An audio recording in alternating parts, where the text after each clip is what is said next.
Halo semuanya, coba bayangin ya, sebuah mega proyek kebanggaan nasional, tempat diadakannya event-event internasional bergengsi, tiba-tiba terancam lumpuh total. Terus masalahnya apa coba? Bukan karena kehabisan dana loh, tapi karena masalah air. Nah, di sesi bedah kasus kita kali ini, kita bakal bongkar habis anatomi dari perselisihan tingkat tinggi yang lagi terjadi di kawasan ekonomi khusus Mandalika.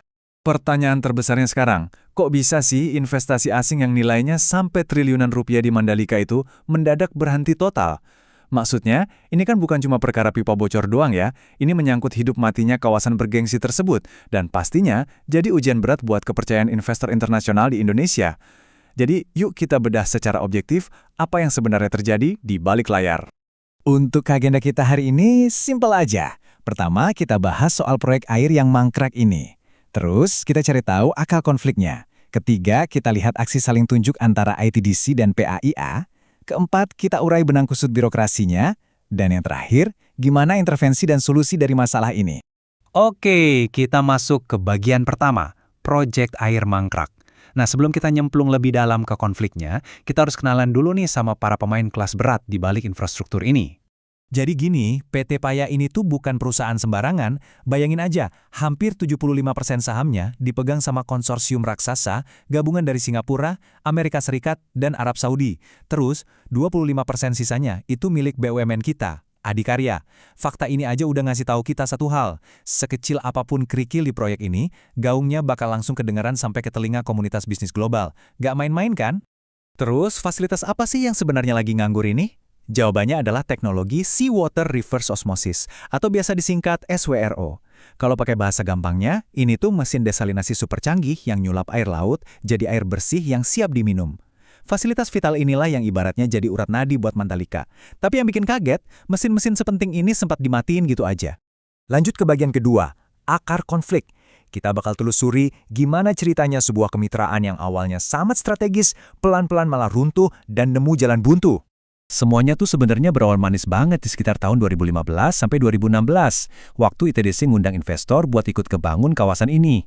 Maju ke tahun 2021, PAIA akhirnya resmi jadi penyuplai air eksklusif di sana. Semuanya kelihatan lancar kan? Tapi tunggu dulu.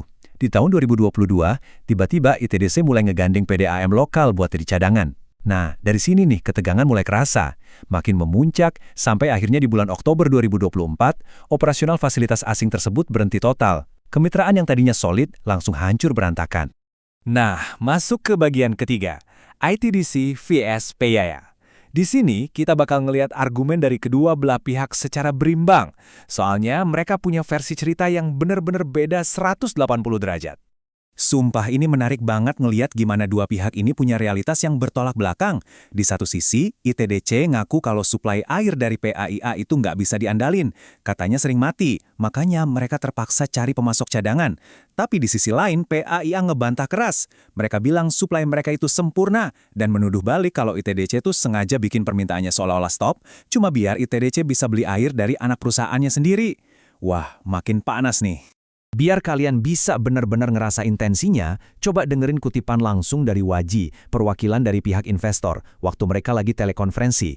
Dia bilang gini, semua catatan menunjukkan bahwa mereka berhenti mengambil air, dan kami terus memproduksi air selama 1 bulan penuh setelah itu, tanpa mereka mengambil 1 tetes pun. Dari kata-katanya aja, kita bisa nangkep banget rasa frustrasi mendalam dari investor yang ngerasa dipinggirkan ini. Dan poin krusial ini untungnya langsung ditangkap sama pemerintah yang lagi bertindak sebagai penengah. Mereka langsung ngasih teguran yang lumayan tajam nih, kurang lebih bunyinya gini. Kalau Anda bawa kontraktor dari luar negeri, terus Anda malah bikin perusahaan pesaing sendiri, itu jelas nggak adil dong, ada konflik kepentingan di situ. Teguran keras ini jelas banget ditujukan buat dugaan praktek BUMN yang bikin anak perusahaan baru demi ngambil alih perannya si investor. Oke, kita geser ke bagian keempat, benang kusut birokrasi. Ini dia nih, masalah teknis yang sering banget jadi momok alias mimpi buruk buat investasi-investasi raksasa di negara kita. Jadi ada 3 perizinan kunci yang jadi bahan sengketa di sini. Pertama, izin pengambilan air tanah, statusnya mangkrak. Kedua, izin standar kesehatan KBLI yang libatin banyak banget instansi, sama, mangkrak juga. Terus yang ketiga, izin pembuangan air garam ke laut, tertahan, alasannya karena belum ada konsultan ahli. Bayangin aja, semua birokrasi yang harusnya bisa difasilitasi supaya proyek jalan malah berubah jadi rintangan yang kayak nggak ada ujungnya. Terus, siapa dong yang harusnya disalahin soal izin-izin yang mangkrak ini? Nah, kalau menurut Paya, mereka berpegang teguh sama MOU awal yang nyebutin kalau ITDC lah yang punya tanggung jawab penuh buat ngurus semua izin itu. Tapi, ITDC punya pembelaan sendiri. Mereka bilang MOU itu tuh cuma berlaku buat acara pameran sementara bertahun-tahun yang lalu, bukan buat operasional jangka panjang pabriknya. Gara-gara miskomunikasi administratif kayak gini nih, investasi triliunan rupiah sampai bisa lumpuh total. Tapi tahu nggak sih, apa yang paling bikin geleng-geleng kepala? Meskipun kita lagi ngomongin sengketa fasilitas vital yang nilainya sampai triliunan, denda administratif maksimal gara-gara nggak punya izin air tanah itu, ternyata cuma 55 juta rupiah. Ya, beneran cuma segitu.